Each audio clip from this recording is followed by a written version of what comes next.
Puppies. Hi there, I'm Julie Turner, Julieturner.ca, and I'm here with a special guest today. Now, those of you that know me know that other than relationships, the only thing that lights me up quite as much is puppies. So today, we have managed to actually converge the two. How, you might ask? Just wait and see.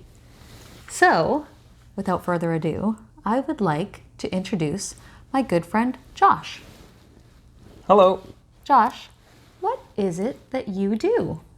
I guess the best way to describe it is I am a dog behaviorist. So I am an expert at correcting dogs' behavior. Mostly it's geared towards dogs that have really bad to severe behavioral issues. Though of course, the lighter ones, that's fine, perfectly capable of doing that. But most of the time I get asked and requested to do dogs that are either very aggressive or very anxious. Thank you. Now, you're wondering, okay, but what does that have to do with Julie and relationships and the mind? Well, Josh and I have had a few conversations, and what I found really, really interesting is how often when you go to help the dog, support the dog, you actually have to work with the human first. I'm sure that most dogs don't show up with these problems. They are often maybe, I don't want to blame their humans. However, can we blame the humans? Can I just outright blame the people that have raised the dogs? Can we do that? Well, let's put it this way. We'll sugarcoat it a little. Don't sugarcoat. All right? Blankly, it's all your fault, okay? Perfect. No, I'm just kidding. And we're done.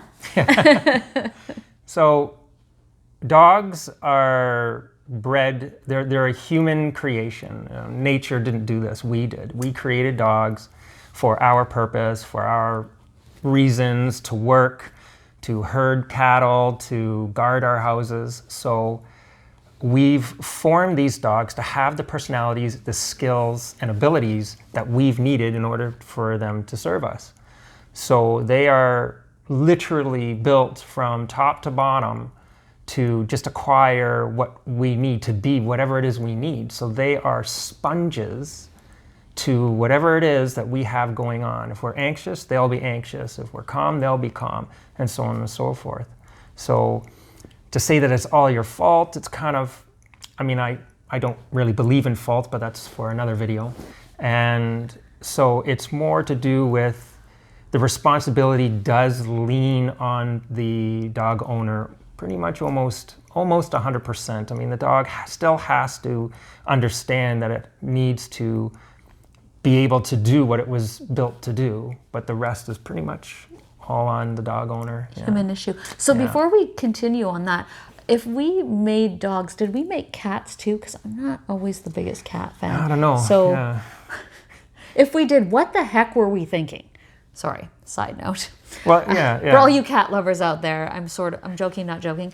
It's funny because I've actually looked into this about the whole, well, if we created the dogs, what other creatures out there? And it's actually only birds.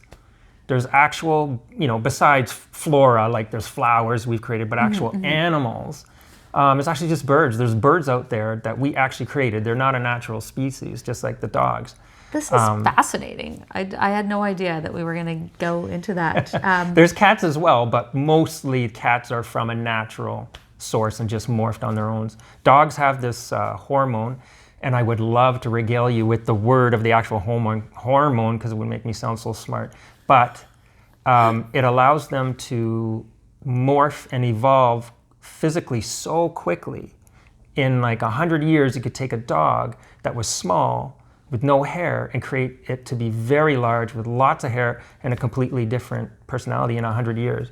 Evolution usually takes tens of thousands of years, so that's why. Really, really fascinating. I feel like I've forgotten everything I wanted to ask him because I'm like, wow. And my mind is going, so I love Dobermans. I love Dobermans. Good dogs. And Dobermans are, and I'm sure that you'll know whether this is true or not, but from what I understand, they were like 3 dogs. They were some type of terrier and a Rottweiler and is it a Greyhound? that were all bred together to be a specific guard dog, and this was done however long ago in Germany. Oh yeah. Of course, I researched that one dog, but I didn't even for a second think about how, yeah, absolutely, we made that one dog, but we made them all. Yes. That is fascinating to me. We could go on that subject forever, Yeah, so for let's sure. not. So I wanted to ask you, what was the catalyst for working with dogs? You know, we all kind of have a tipping point somewhere along our lives. Mm-hmm. What made you gravitate to not only like loving dogs and wanting to learn more about them, but to actually making a career out of this? It's a pretty good question. It happened so long ago. I've been doing this since I was 15, and if I really think back, let's see, yeah, I bet you that's what it was. So when I was 8 years old, I got bit by a dog in the arm so badly I had to go to the hospital, get stitches, get a rabies shot and all this. I find out later on that it actually was a Samoyed. And from that moment, I was, of course, terrified of dogs for the better part of 2 years. And I can't remember what exactly got me over it, but I do remember a moment when I was working with this boxer.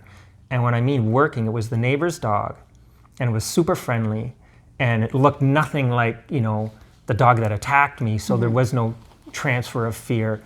And it allowed me to really discover that I had this natural capability with dogs. And boxers are a very high energy dog, and just being around me, the dog was very calm, listened to everything I said, and I didn't really do anything.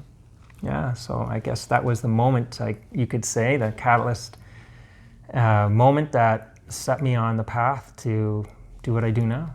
That is awesome. So, as you said, you've been working with dogs since you were 15, and of course you're, you know, minimum of 25 at this point. So it's been a few years. Do you have like a story that stands out that you're like, wow, I can't even believe that I managed to accomplish that? Is there like a jump out story that you're like I am, not that I believe you would promote yourself this way, but like that, wow, I'm a rock star. I can't believe I managed to support this family and that dog that way. Well, as soon as you said the question, I wasn't thinking in the sense of like, wow, I'm awesome, but figured you probably wouldn't be. But sometimes I do think like that. Like I surprise myself sometimes. I'm like, wow, that was really good. And there's so many instances where I've wowed myself, and it happens every time I do it. I'm surprised that it's, even to this day, I've been doing it for a very long time, decades, and I still surprise myself. And the one, if I was to think, okay, I think I have one. So a friend called me because he discovered this German Shepherd in the backyard of an abandoned house. So the people just took off and left the dog chained up there. Oh, chained too. That's sad. And so the neighborhood, including him, had been trying to get close to this German Shepherd to try to free it, and, you know, calling the SPCA and trying to get this dog some help. And apparently the dog was very aggressive. It was about, you know, learning later, we found out it was like a 120-pound female. And so it's a big dog. That is a big female for sure. And nobody's able... Bigger than me. Oh, it's huge, yeah. It was, you know, sharp claws and teeth, this 120-pound thing. Right. And so like nobody could get near this dog because of obvious reasons. And so my buddy, he called me. He says, can you help? You're the dog dude. You know, that's how I was referred to all the time. And he's like, just go and do your thing. I know you can help. Just go do this. Just go take care of it.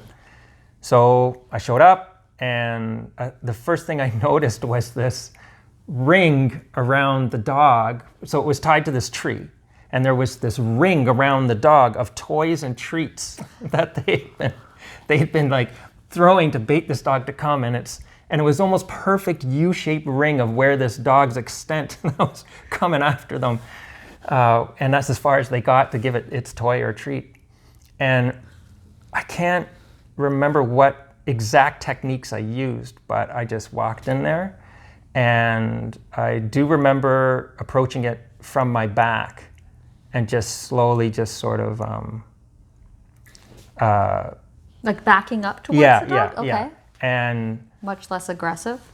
oh yeah. And I was actually, I did it on purpose where I kind of, because I saw where all the toys and the treats were, I knew the boundary Right. was already Where was you already were made safe, for yes. me. And so I backed up and purposely turned to my back and sat there and waited. Right. And it came up, sniffed my back, took off, and then I would slowly back up, and then to the point that I was now kneeling beside it by the tree and waited again, and then it put its paw on my leg, and then I knew we're good to go. Right. Took it off leash, and away we went. And it took about, that whole process took about 10, 15 minutes. Wow, I was going to say, this sounds like a process that took an afternoon or something like that, but 10 to 15 minutes. I would maybe even have patience for that. So yeah, the whole Well, the guy that afternoon called, thing. sorry, the guy that called me, when I looked up to see where he was inside his house looking through the window. That's how scared he was. Wow, just in case. Well, thank you very much for sharing that story. I would like to, I know that there's going to be some your viewers and some of my viewers that are watching. So I want to, first of all, before I forget, how do they reach out to you? Now, maybe not everybody has a really traumatic experience with dogs like that. But would they be able to reach out to you if they had questions, maybe a behavioral issue in their dog? Oh, Is yeah. that possible? Oh, yeah. Through my website, empowereddiscoveries.com. There's a forum there. You can ask me any questions you want. There's an email that you can email me. There's an email platform on it. It links to all my social media. You can contact me on that as well. Perfect. All my Empowered Discovery social media is public. So feel free to contact me in picture, video, literally, words. And Wonderful. I will definitely get back to you. And if there's enough, sometimes people will come to me with certain issues, and I find that's a very common issue. And so then I'll do a video on it. Yeah. Perfect. Now, do you have a tip that if people are getting a dog, or if they already have a dog and maybe they've just got a puppy, is there something that people can keep in mind to maybe preventative medicine, so to speak? Right. What is one thing that you can tell them or share with the audience so that they don't end up in a situation where they can't control their animal? It's interesting you bring that up, because my next video is on, and it's titled Your First Dog or Your Next Dog. And so the video it's a self-help video, which is going to teach people how to acquire basically a new dog, or the next dog, meaning like they've had a dog that's passed away and they're getting the next dog, or their first dog for the first time. Right. Because often the sort of things that you need to acquire are the same regardless. Right. So the biggest one that's going to be the theme is before anything else, before you pick breed, personality, which most people actually focus on. They focus so much on breed and personality that they forget that it's still a dog. It's still going to need A, B, and C, regardless of how nice it is and how friendly it is. And the biggest thing is time. Oh, yes. That's the number one thing. So you have to really, the first thing in considering your first dog or your next dog is time. How much time do you have for that breed? The larger the breed, the more you can kind of get away with certain amounts of time, because if they're giant breeds, because they're so big, of course, this is when they're full grown, not when they're puppies. Right. They don't really need as much physical exercise, and it's actually advised that they don't get as much, especially when they're growing, because it's really hard on their joints.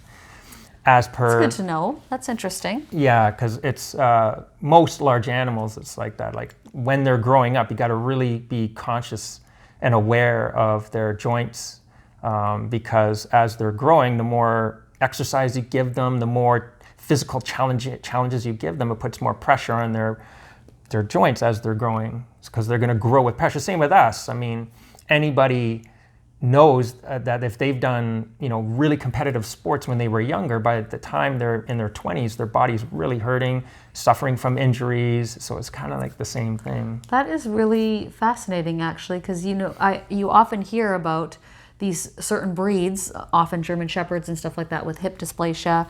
And possibly that's something that you could, again, preventative medicine, depending on how you treat them when they're puppies, as they're growing. I had not thought about that. I mean, a lot of it is genetic, like the cruciate ligament in a lot of larger breeds, Rottweilers, German Shepherds, Alaskan Malamutes. I mean, the list goes on of some of these, not the giant breeds so much, but the cruciate ligament kind of disappears. He's holding on to his knee, by the way. We can't actually see that.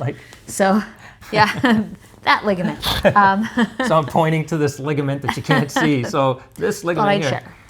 But anyhow, yeah, so that, and of course hip dysplasia, it's a common genetic thing, but you can always lessen it with two things: how you exercise them when they're growing, and really limiting the amount of human food that you give them. So because it causes inflammation causes inflammation in us, guys. Just FYI, like a lot of the human food that we eat causes inflammation in us. Don't torture don't give them to your animals. People think they're being kind. They're like, oh, we're just going to sneak the puppy this, but it's not kindness. It's not kindness to your children either, but that's my area, and we're not going to talk about me today. Or it's a whole other subject of killing with kindness. Absolutely, like literally. Yeah. Thank you so much for that. Is there anything else, just to wrap up today's video, anything else that you want to make sure that people know either about you or about dogs? Mostly about the dog part, where be conscious, if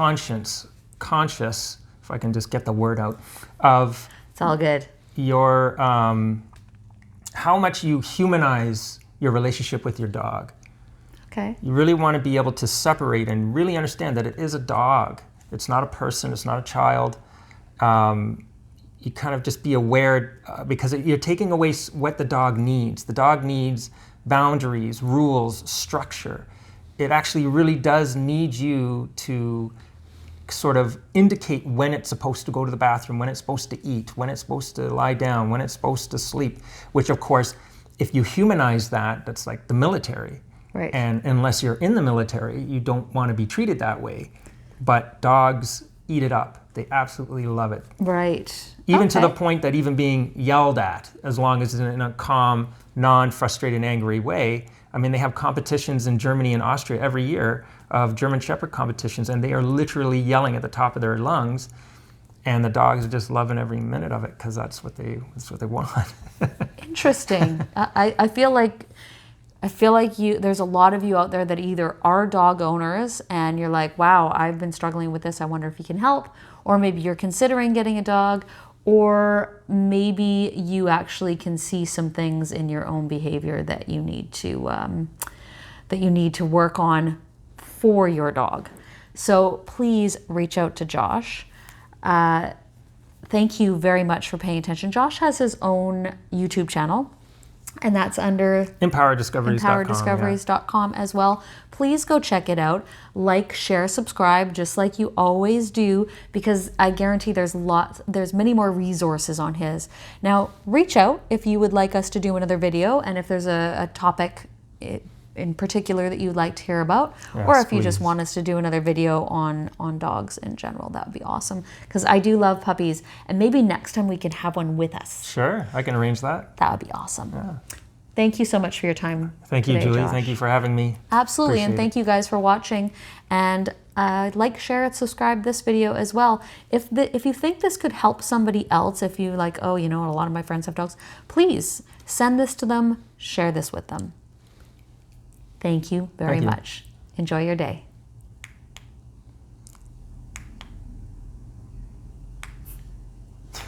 My remote is no longer working.